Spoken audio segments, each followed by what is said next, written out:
Je vais vous poser une question. Si vous répondez bien, je vous laisse. Vous pouvez répéter la question? Quelle étrange question. Je suis. La télé en question.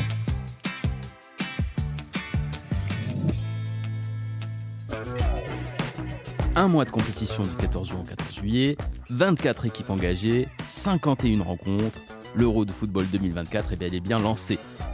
Pourtant, sur les 51 matchs prévus, seuls 25 seront diffusés en clair sur TF1 et sur M6, les deux chaînes qui se sont partagées les droits. Il y en aura 12 sur la première chaîne et 13 sur M6, dont la finale du 14 juillet prévue dans le stade olympique de Berlin, en présence de 74 000 spectateurs. Mais alors, quid des 26 matchs restants ?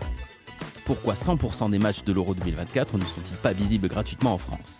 En la matière, notre pays fait figure d'exception puisque dans les autres pays européens, en dehors de l'Italie, tous les matchs sont retransmis en clair. Il faut savoir que chez nous, ce cas de figure est loin d'être inédit puisque c'était déjà le cas lors des derniers Euros ou même lors des Coupes du Monde de football. Si TF1 et M6 n'ont pas souhaité s'offrir l'ensemble des matchs, c'est avant tout pour une question d'argent. En effet, pour les 26 matchs évoqués, les deux chaînes ont dû débourser auprès de l'UEFA la coquette somme de 55 millions d'euros selon le quotidien L'Équipe, et elles en ont chacune réglé la moitié. 55 millions d'euros, soit 5 millions d'euros de plus que pour l'Euro 2020, exceptionnellement organisé en 2021 en raison de la crise sanitaire. Outre le motif financier, il faut aussi reconnaître que toutes les affiches de cet Euro, surtout celles des matchs de poule, ne se valent pas pour le public français. On imagine mal les téléspectateurs de TF1 ou de M6 se passionner pour un Slovénie-Serbie ou un Pologne-Autriche.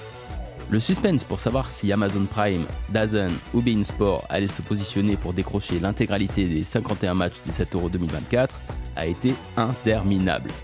Une semaine seulement avant le coup d'envoi de la prestigieuse compétition européenne, beIN Sport a officialisé cette acquisition pour environ 25 millions d'euros, soit un montant inférieur par rapport à ce que le groupe qatari avait déboursé pour l'Euro 2020 et qui était de l'ordre à l'époque de 38 millions d'euros.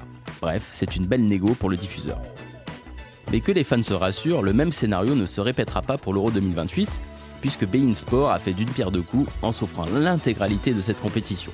Et cette fois, TF1 sera le seul diffuseur en clair, avec les 25 meilleures affiches proposées au public français. En attendant, que ce soit en 2024 ou en 2028, on peut le dire ou même le crier, allez les Bleus!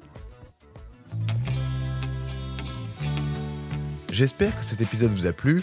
Si c'est le cas, abonnez-vous sur votre plateforme d'écoute préférée pour retrouver de nouveaux épisodes chaque semaine. Et si vous en voulez plus, découvrez aussi le ciné en question et les séries en question sur les plateformes d'écoute et téléloisirs.fr. À bientôt.